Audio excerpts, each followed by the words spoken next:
What's up, everybody? Welcome to another episode of the Jiu Jitsu Junction podcast. My name is Andre, and I'm here with my buddy Chase. And the central topic of today's video is what to do when you're getting bored with Jiu Jitsu. Right? Now, getting bored when you're doing things that are skill building is actually kind of natural, because in order to stay engaged and to learn optimally, you always have to balance controlling your conditions by altering how much challenge you're giving yourself and having it kind of follow your skill development. And with something as big as jiu-jitsu and as complex as it can be, this can sometimes be a challenge, and you end up either bored or anxious or frustrated, right? So we're going to talk about the bored side of things. Makes sense. I think that it's going to happen. It's going to happen a bunch, not just, as a white belt. It's going to happen through all stages. But, that's, I go, as a youth coach, that's one of the ways I try to structure classes, and I structure the way the kids learn. Now, thankfully, our kids are usually part of our MMA program, which, they do multiple things. They have no-gi, they have wrestling days, they have judo days, they have gi jiu-jitsu days, they have kickboxing. And that kind of helps with the board. You could see them when they start as a group, they start falling back in one. But when it's just jiu-jitsu, it's going to happen, and it happens a lot. So trying to structure those classes so that, they have different goals. I think that's probably the first place is goal setting during their training. Yeah, changing the types of things that you have goals around, and changing the types of things that you're working on, especially during the rolling part of jiu-jitsu, which is kind of where you get the most control over setting your own challenge Putting levels, bumpers right? up. Putting bumpers up. A lot of times instructors will, that's something that your instructors do, is put those bumpers up to help with that. But you can do it as a individual, and set those bumpers up. I would recommend that in all of your jiu-jitsu training, is making sure that you're training with set goals in place, that this is what you're trying to work on, and this is your focus. Like, you're trying to play with this. And I started saying this week, and it's going to be something I'm going to use. Go play with that. Go play hard with that. Like, go play with that technique and try to play with it hard. And that's what I'm going to tell the kids a lot now, is go play hard with that. Yeah, the term I use for that is find your hard flow. Okay. Right. Yep. Like it's you're trying to get into the flow channel where you're adjusting your challenge versus your skill level. So where that flow channel is, I'll probably put something up that'll visually show it. Where it is will be different for every technique bubble, every individual technique, every general position. So finding a place where you can end up in that optimal learning and engagement zone, it's as simple as picking something to focus on in which you can end up in that channel against whomever you are rolling with. Yeah. Right? So, like, when it's somebody who's much newer than me or much smaller than me, I will be playing in spots where I'm increasing the challenge of what I'm trying to do. For sure. Maybe it's, allowing them to positions. And it's, I talked to some of our middle to upper belts that are about to be in that, change from blue belt to purple belt. And, when they go, they're like, well, I see you roll with lower belts and you kind of give people stuff. And yeah, I let them work to places, and I allow them to win through positions, but I don't just turn and look the other way and allow them to take my back, so there's a middle ground there, and I'm working through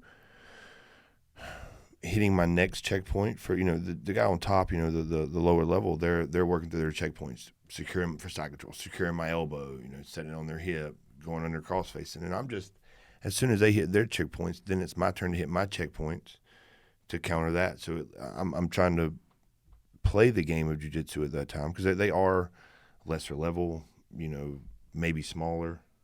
So that's something that I'm doing all the time. I think I get more value in that most of the time than I do getting after people, trying to win positions. So having a clear route of what you're going to work on. And I like the idea of having different sets. Like if it's against a bigger guy, working on maybe this is your goals with them. If it's somebody smaller, maybe these are goals. That might be a good way to kind of segment up your training as well. Yeah, I like right now I'm nerding out about trying to hit sucker drags from all kinds of positions against people who are, if they're lesser skilled or they're smaller, I'm not. I have a chance. I want to record sucker drag pass today. Yeah, we could do that. Have sucker drag pass. I just want to say that sucker drag pass. Sucker drag. Check out the pass. video. That'll be the one. It'll be soon. Might even before this one comes out. Yeah. I hope. Yeah. Sucker drag pass. It works on everybody. Yeah, it's a super fun move. So I've been that's something that I'm not very good at. So that's how I'm controlling. Like I don't get bored when I'm rolling with people who don't challenge me, because by doing a move I stink at right now, Yep. then the challenge level goes up. So I'm able to stay engaged. And everybody will grab your head for a sucker drag. Yep, everybody, pretty much. Yeah. Yeah.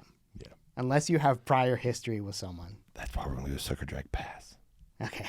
All right. Because they will grab your head. And we just time it. Yep. That's what I'm nerding out about. I hit sucker drag pass on everybody. Yeah. I said, Jeff, sucker drag pass. And I sucker drag pass 12 times. And he was like, sucker drag pass. Yep. They just keep grabbing my head. So, Yeah. let's not try. Yeah. I also like the idea of setting up like random mini games. Like I can play jiu-jitsu with my 8-year-old. And like I'll do it by only using one hand or something, and I have to do it. I have to keep him from passing based on only moving my hips and by not pushing him over. Like if you could do that if you could train with a child, you'll be able to train with pretty much any adult that you're gonna question. be. Yeah. No So question. I do I like to roll with my eyes closed when I get kind of like when I'm a little bored with the people I'm rolling with and I'm really in flow and I don't want to smash them. I close my eyes and I start breathing and I just try to feel everything. Mm-hmm. And so, sorry if you've ever rolled with me and I close my eyes. It's because I feel superior at the time. And that is why I sometimes poke them in the eye. Yeah, I can't see the eye pokes coming. Like, oh, what the world is my eyelid? I didn't feel that. I just thought you were going to frame. I'm like, I framed it on your eyeball. Yeah, it's pretty good. No, I think, and it's funny because that's the only one. Like, if I put a hand behind my back, if I just use my legs, like people usually have verbal response, and most time it's not good. Yeah, it's like, hey, why are you doing that? But if I close my eyes, I can be like, man, I'm just breathing. I'm tired. Mm-hmm. I'm trying to focus. I'm just trying to keep moving. I'm sorry. And I never get a bad response from that one. Mm-hmm. Sorry, that's my response for you. I'm giving it to you and you've given me crap about it. That's what I've said. There will be people that'll come out and be like, man, you've told me the exact words. Yeah, I have. I really have. But that's it. So, hey, I'm just breathing. I'm trying to stay. But that's truth in a way, though. I'm just trying to focus because focus on my breath makes me think clearer. And obviously with your eyes closed, you can feel, it cuts those senses off. And so, yeah, that's one of the ways I play. I sweep better with my eyes closed. That's interesting. And it just like I keep my eyes open until I get the hooks and the frames that I'm looking for. And then I go. Right. And then I'm just like, I close my eyes and I'm like, all right, let me feel when the hip raises. Dropping my hips. And then I feel the hip elevates just a little bit. That's cool. Bring the momentum, Very cool. So, yeah. But usually when that's happening, I'm like underneath somebody sweeping them so they don't see my eyes closed. So I don't have to explain it to anyone. Right. So something that you hit on earlier was training like the adjacent things for the kids program, right? I think that this is an excellent thing for adults to do as well. It's the key to kind of that chasing, and mastery might not be what you're chasing, but chasing mastery, learning if you're trying to master it is where enjoyment and boredom won't happen because you're literally chasing, and it helps like master 1, master 2, master many. It kind of goes in. It helps with growth. Like there's definitely growth charts of showing youth sports where they do a bunch of sports and how their growth changes when they focus. And I think if you can do it, and I would say 3 would be my thing. It would be what I would, obviously that's a lot of time, but dabbling a little bit in some striking, a little bit in some wrestling, and a little bit in jiu-jitsu. Yeah. We're talking. Yeah, one stand-up, judo or wrestling, right? Yeah, for sure. Judo. Man, judo is awesome. Yeah, I really like the idea of doing wrestling or judo. For most people, that's going to be the highest carryover that will make it easiest for you to find that flow state, to find that, area that is completely away from the boredom of not finding the right challenge, because everything's going to be challenging because it's different. It's funny. I teach my 3-year-old that everything's going to be hard. It's okay. Everything's going to be hard. I know. Yeah. That's it, right? Like, it's going to be challenging, judo, most of the judo classes will be right before jiu-jitsu. So that's a good, it's a good additive. Yeah. And well, that's certainly the case for the kids program. Yeah. There's judo coming. Oh, that'd be great. There is. There's going to be at least 2 days a week of adult judo. Well, I'll be there. I mean, depending on what time it is, I guess. But yeah. So seeking out even like an occasional session of wrestling or an occasional session of judo is going to give you fresh perspectives and things to work on within your jiu-jitsu. So that it's just kind of adding to all of the different mini games we can be playing to stay engaged. One of the things we do with our kids is I give them, kids like YouTube. Obviously adults do too. Adults spend a lot of screen time. And we'll trade 15 minutes of your screen time for 15 minutes of watching jiu-jitsu. And we've gotten into it before and be a little deeper. I would recommend not being a lot of different jiu-jitsu, but watching one person, the way one person teaches, and for a period of time. There's some more deeper, but just in general, consuming more of it is going to help with that boredom as well, because it's it's just sparking your thoughts and your thought process about jiu-jitsu. So I would try to fit it in as much as you can. Put it on your little news feeds, and that's going to help with that getting bored. And I try with the kids not to see them get bored. I try to do it right before I feel like they're going to get bored. So that would be just kind of keeping your brain always clicking would be the goal. Yeah, that's kind of connected to the previous points of altering difficulty in order to make sure that we stay engaged. And this is because we're also such a feel thing, right? It's such a feel. Yes, and the thing that protocol that you're talking about mostly does is it also gives us the novelty effect, right? If we see something we haven't seen before, that's way cooler than doing the same thing over and over with slight variances. Yeah. And like a lot of these things that add novelty, like, okay, I just saw this guy do this really cool sequence. You'll get the hit from seeing something novel. And then you'll get a whole new mini game to add to the things that you're working on. And that's usually fun because the other people in the room haven't seen it. Usually hadn't seen it. They're not working on it. So that's pretty cool. Now sometimes it does upset your instructors.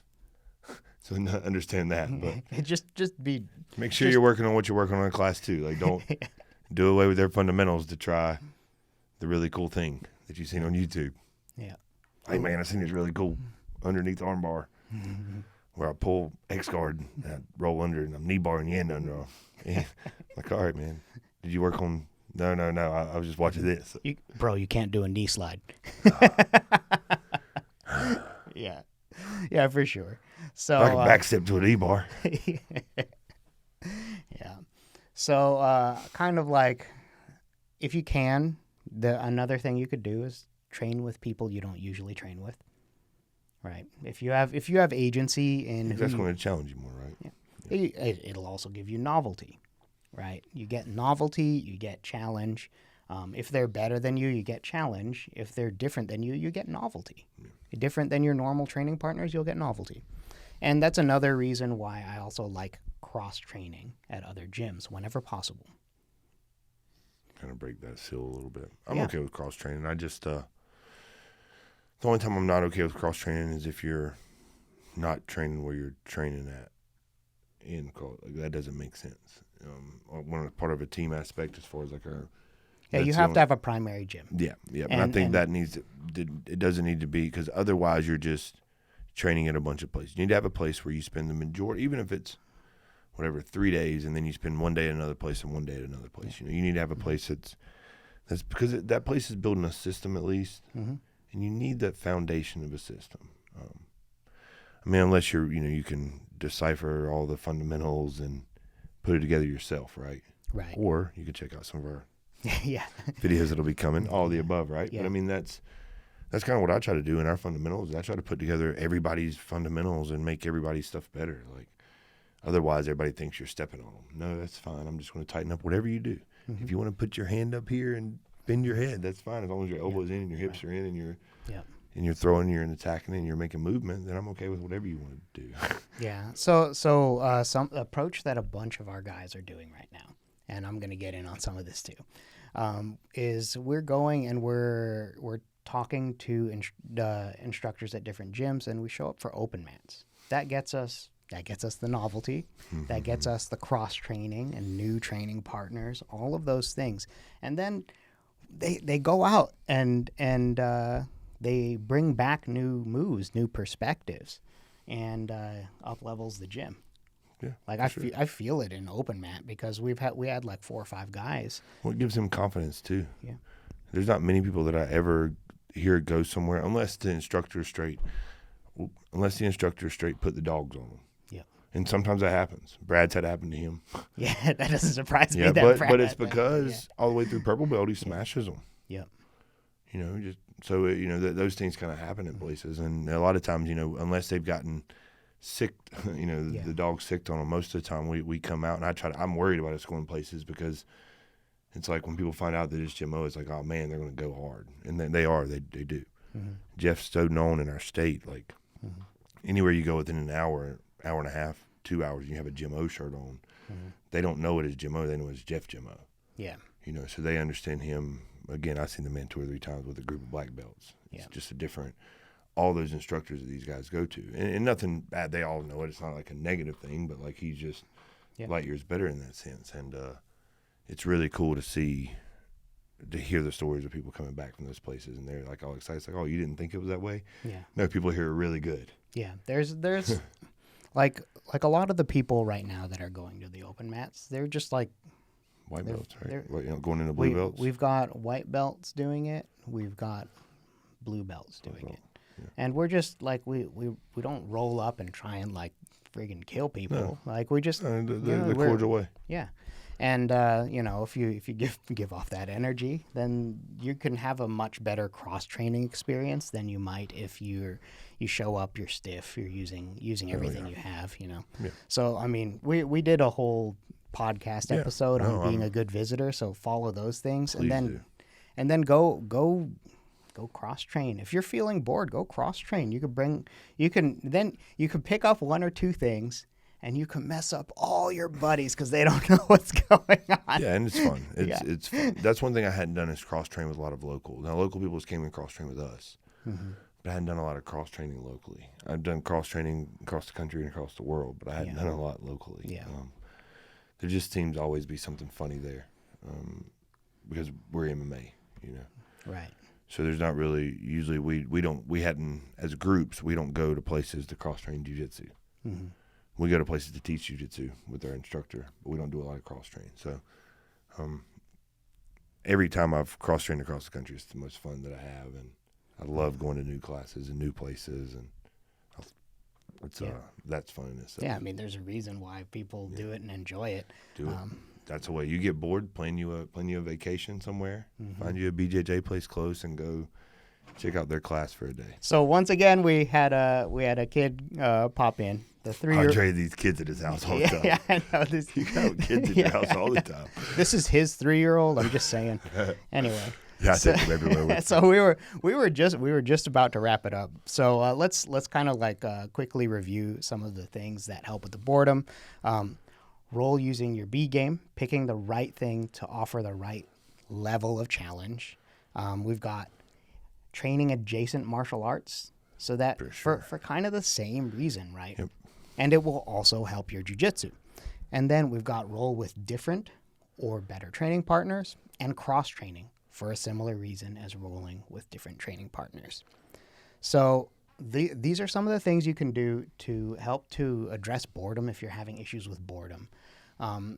The other thing that is possible that people kind of dismiss is kind of a side note. You might need to take a break, because if you get run down, you're not going to be able to deliver the mental or physical energy to get the most out of jiu-jitsu. So That's a big one. That's a big one that everybody overlooks. Everybody overlooks it. Everyone thinks that they can train like a stud athlete when they're just a Joe Schmo. And it's okay to be a Joe Schmo.